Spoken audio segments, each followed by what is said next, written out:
Hi friends, good morning. Srinu Rani కిచెన్కి స్వాగతం.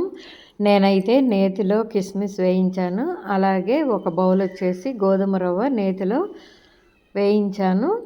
గోధుమ రవ్వ హల్వా చేద్దామని. ఇంకా దాంట్లో 2.5 బౌల్స్ వాటర్ అనేది యాడ్ చేస్తున్నాను. 2 అయినా సరిపోతుంది. ఇంకా కొంచెం మనం స్పీడ్ పెట్టినా ఎలా చేసినా అని 2.5 బౌల్స్ అయితే వేస్తున్నాను.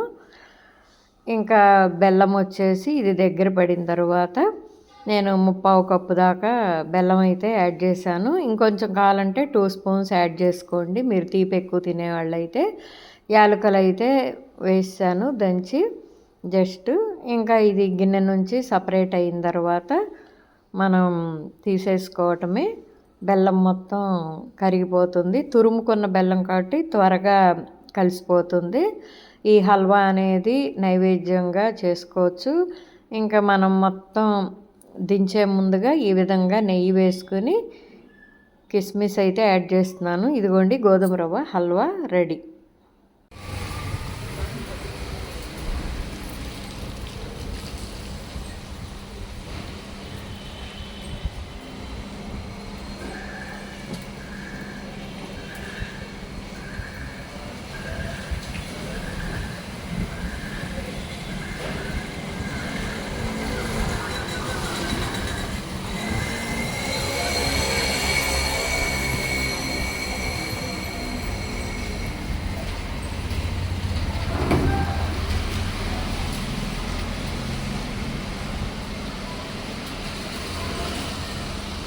హాయ్ ఫ్రెండ్స్, అమ్మాయి వాళ్ళ ఇడ్లీ పాత్ర ఇది.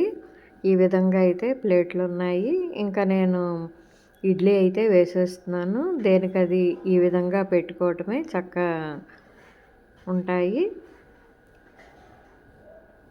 ఇంకా నేను వచ్చేసి ఇడ్లీ పల్లీ చట్నీ చేశాను. మీకు జస్ట్ ఊరికే చూపిస్తున్నాను. చాలామంది ఇళ్లల్లో ఉండే ఉంటుంది. మన ఇంట్లో నార్మలే ఉంటుంది. ఇంకా సరే ఈ విధంగా ఉంది కదా అని ఇంకా వీడియో అయితే తీశాను. ఇంక ఇలా పెట్టేసుకోవటమే. ఇంకా దాన్ని పిండి అయితే ఇడ్లీగా వేస్తున్నాను. ఇదిగోండి ప్లేట్లో ఇడ్లీ అయితే పెట్టాను పిండి. ఇంకా ఈ విధంగా లైన్గా దేనికి దానికి సెట్ అయ్యి ఉంటుంది. అడుగున వాటర్ అయితే మామూలుగా వేసేయటమే. ఇంకా పల్లీ చట్నీ ఇడ్లీ అయితే వేసాను. ఇదిగోండి పాత్ర అయితే ఈ విధంగా ఉంది. పచ్చిమిర్చి వేయిస్తున్నాను. పల్లీ కూడా పొట్టు తీద్దామని రెడీ చేసుకున్నాను. ఇడ్లీ అవుతూ ఉంది. మరొక మంచి వీడియోతో మీ ముందుకు వస్తాను.